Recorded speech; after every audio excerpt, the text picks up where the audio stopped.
Ladies and gentlemen, welcome to day 2 of FABTECH. We are here live on the floor at the Georgia World Conference Center for FABTECH 2018 in Atlanta. I am here with the ESAB Elite team, Brian Lambert, a.k.a. Rollin' Bomb Fab, Andrea Havlin, a.k.a. Hot Work 127, and Scott Raabe, a.k.a. Scott Raabe. How's it going, everybody? Going pretty good. Thank you all for coming on the show. Now, you are all a part of the ESAB Elite team, and we actually have some cool stuff going outside. So what's actually happening out there that people can do? You got Rollin' Bomb on there with the aluminum demos. You got Hot Works out there with the jet rod.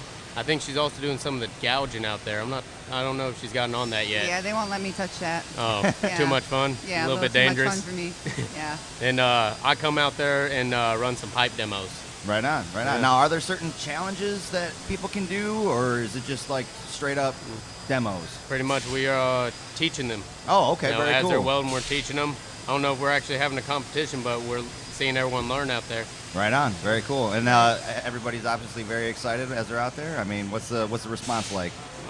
There's a lot of welding students that come around, and that's a lot of fun. Yeah, because they are way excited about the whole process. And I'll get some younger gentlemen come over, and they're like, I bet she can weld better than you. And I go, well, been doing it a while, so, Right. you know, it is how it is. But, yeah, it's been just a really positive response, I believe. And as far as my booth goes, it's kind of challenging the machine. And instead of like a competition or a challenge, we're doing a duty cycle challenge to just show you how we can just really push this Rebel to the limits. So. Right on, very cool. Well, let's get into each one of your backgrounds a little bit and kind of how you got to become a part of the ESAB Elite team. And I'd like to start with you since you've never been on the show before. Right. This is I'm a virgin on the show. Yes. Yeah, right. Awesome. Bingo. So yeah. I actually been a steel worker for 19 years. I've been a mechanic there for 10. I've been welding every day for like 7 years. I started on ESAB products. We use Victor torches. We use Arc Air. I love the Adam Arc rod. So basically, it was just a natural fit. Right on. I came to my first FABTECH 3 years ago and sought out the ESAB booth because of the products I was familiar with. Very cool, very cool. And what about you, sir? All right, man, I started out pipe welding about 20 years ago. Oh, wow, all right. Didn't care for the traveling around much. Got me a gravy job there at home, welding aluminum, building propane delivery trucks, and now I'm here. Right on, very cool, very cool. And what about you, Scott? I started out as a small parts welder, went into pipe fitting, didn't like pipe fitting, a little bit too much math, not a big fan of it.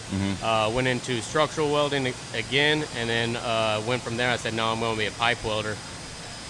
Took the test, passed the test, practiced every night for that, and then now I'm back to instructing. So I'm over at a school instructing, then picked up by Weld Porn last year, and then ESAB this year. Right It's on. been a pretty good run. Hell yeah. Now, you had mentioned something that you're actually instructing now. Let's talk a little bit about your school that you're doing. Right now I'm working at Arc Labs in Houston, Texas. Pretty good school. We got a good program, 900-hour program. Once you hit 400 hours, we ask you what you actually are interested in doing after you've learned all the processes on plate. If you're actually interested in just pipe welding, that's all you're doing until you're done. If you just want to stay on plate and be a structural welder like at shipyard, you're on. You just stay on plate the whole time, learn all the process on that.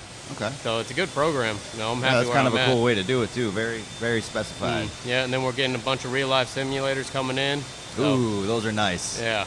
So, Yeah. been a good ride. The thing I like about those things is, like, I really think that's what's going to bridge the gap between the video game generation and the trades, where it's like people are really trying to get interested in it, but for some people, even striking an arc is kind of a scary thing because it's a very violent process. Sparks are flying everywhere. Some love it, and some are kind of like a little standoffish at first. Yeah. But if it seems more like you're playing, Call of Duty or something as you're learning how to do it, and then when you transfer it to real life, it kind of eases that back a little bit. Yeah. I mean, does that sound too far-fetched? Or? No, I had one lady that came in, and she hasn't welded ever. She came from the military and all that, and once I struck an arc in front of her the first time, she like jumped back. She didn't want any of the spark.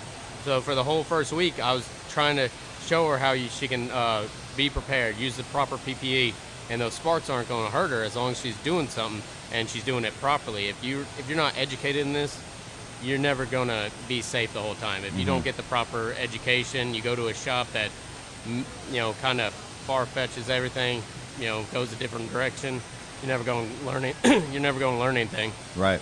So What do you guys think we can do to kind of bridge this skills gap and get people more interested into welding? I mean, there is such a massive gap that needs to be filled, and you constantly hear, we need more welders, but so many people are going into other aspects other than welding. So what is it that you think we can do to kind of make this more attractive to people, to show them that this is a good trade to get into, this is something very special that can, feed and provide you for the rest of your life? I think exactly what you're doing right now, talking about it. There's a lot of TV shows that are promoting not only just welding, but a lot of skilled trades, and just getting it out there, getting people to see it. It makes people interested and say, maybe that's something I want to pursue. All right, right on. Very cool. I mean, I hear all the time, the average age of the welder is 55. I mean, we've heard that since I was 20. You know what I mean? Get into it now because people are retiring and you're going to get in there. I mean, there is a little bit of industry jargon that we kind of have to go through, and I really do believe that social media is kind of washing that away because people are seeing it. People like you and I are talking about it right now. I mean, it is what it is. This trade isn't all sunshine and rainbows. There is a lot of crap that you have to eat to get into it, and as long as you're willing to put in that work, and the more you're willing to give, the more you're willing to get out of it. You know what I'm saying? Yeah, one thing I do with my students is I show them every process. I show them structural, I show them pipe, I show them underwater welding, and then the thing that catches their interest is showing actual artwork. Mm-hmm. That's what sparks them. Some of them are all pushed back a little bit, seeing all this going, and then all of a sudden seeing all the dirtiness and all that.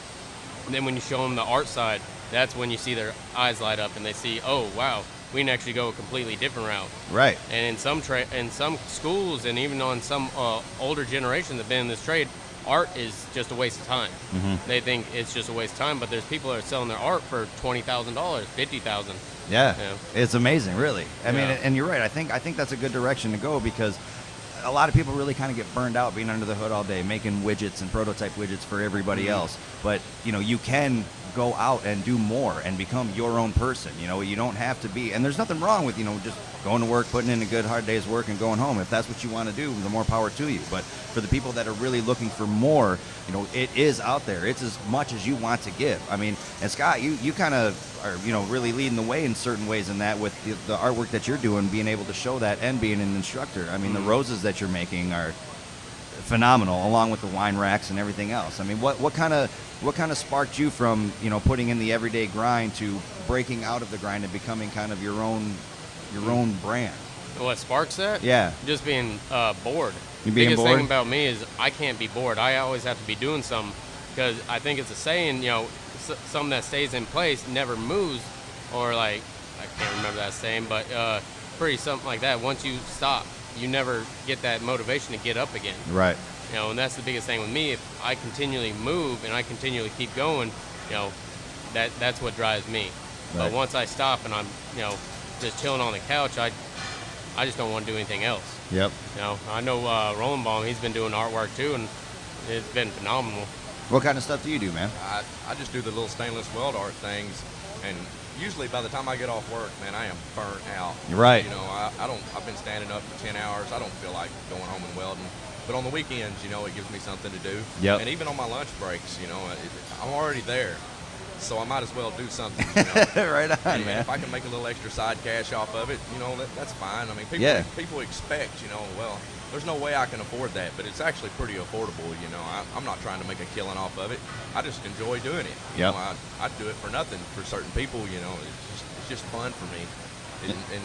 And seeing it from the beginning to the end, from scribing it onto the plate and then getting the colors, and everything to pop like you want it to.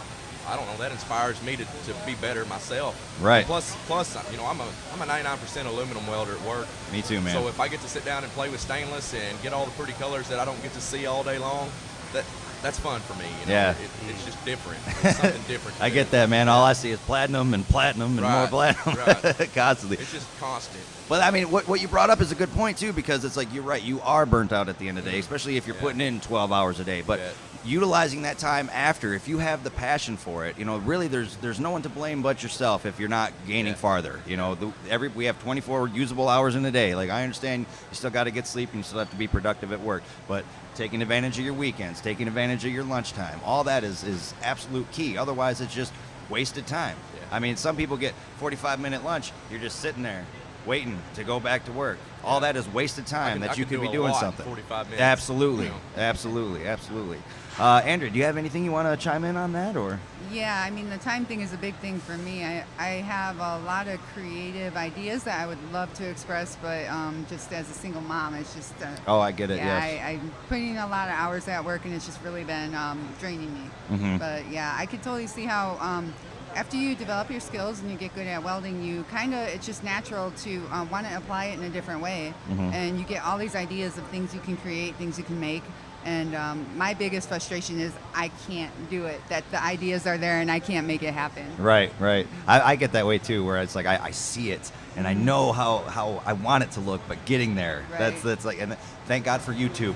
Exactly. Honestly, thank God for YouTube, because you know it really is. It's the university of YouTube. Anything that you are looking forward to do, or any certain technique that you're trying to find, you know, we got people out there like Bob Moffitt and Jody Collier, and with WeldTube coming out now. I mean, all these guys are really kind of showing, you know, these so-called hidden secrets of the trade that have been, you know, kept quiet for so long. Now it's all wide out in the open. I mean, there's really no excuse. If you want to learn it, it's there to learn. Yeah, So- that's all new too. You know. Yeah, it is. You know, used to, if you didn't know how to do it, there was no way to find out how to do it. Now Right. you can just type it in, and there's at least 10 videos of how to do this or that. You know. Exactly. You know, I mean, when I started in this, it was, you know, you heard whispers of like these welders just killing it out there, making tons and tons of cash, and, you know, pipeline, or on the oil rig. It was all just whispers here and there. It wasn't so out in the open and, you know, just like a fast track expressway of how to get there like it is now. If you have a goal and where you want to get to, it's out there to find. It really is. And I mean, you don't have to make a lot of money. You don't have to make a killing to be happy in life. That's true. You know, as long as you're happy with what you're doing, that's more important to me than money. You Absolutely. know, I don't make a ton of money. Right. I work in a small town, and, you know, all jobs there are low-paying jobs. Yep. You know, including the welding jobs.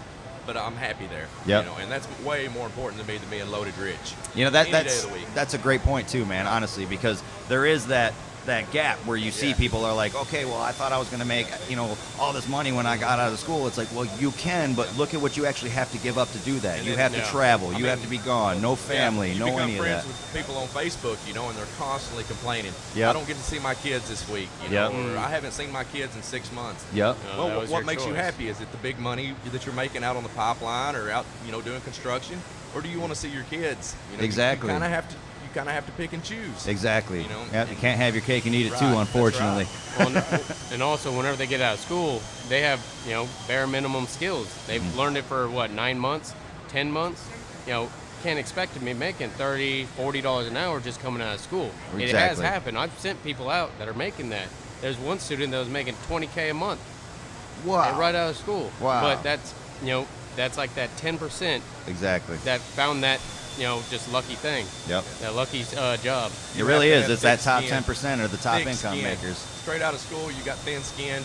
You know, you're not used to people picking on you, and you go out on the job, and you are going to get beat down. Oh, you know, 100%. And they're going to destroy you. Yeah, oh, yeah. Because even I if mean, you're I'll the do it. all-star. I'll do it to guys right off the bat. You know, they come in thinking they're something, and I'm like, hey, come over here and sit down and let me show you. Let me show you know? some, boy. Yeah, and, you know, and from then on, you know, they're a lot more humble. You know, they're, Absolutely. Oh, yeah, you know, show me this or show me that, and if they're humble, I'm more than willing to sit down and show them anything they want to learn. Yep. Well, I mean, you get the rock stars in school Right. that do so good in school, and then they get out there They're nothing. and they don't know shit They at do that not point, know you know. Right on. Mm. Well, thank you everybody for sitting here. I know we got to get back out there and start doing some more demos, but before I let everybody go, please tell everybody where they can find you on Instagram. Rolling Bomb Fab on Instagram. That's it. ROLLINGBOMB. Boom. FAB. I'm at Hotwork 247 Oh, 247. I'm sorry, I called you No, 127 in the close beginning. My bad. All right. And then Scott Raabe, you're just Scott Raabe. Yeah, I'm we just know. Scott Raabe. All right. All right, everybody. Thank you so very much. Everybody, tune in next time. Thank you so very much for listening. And until next time, work safe and weld hard.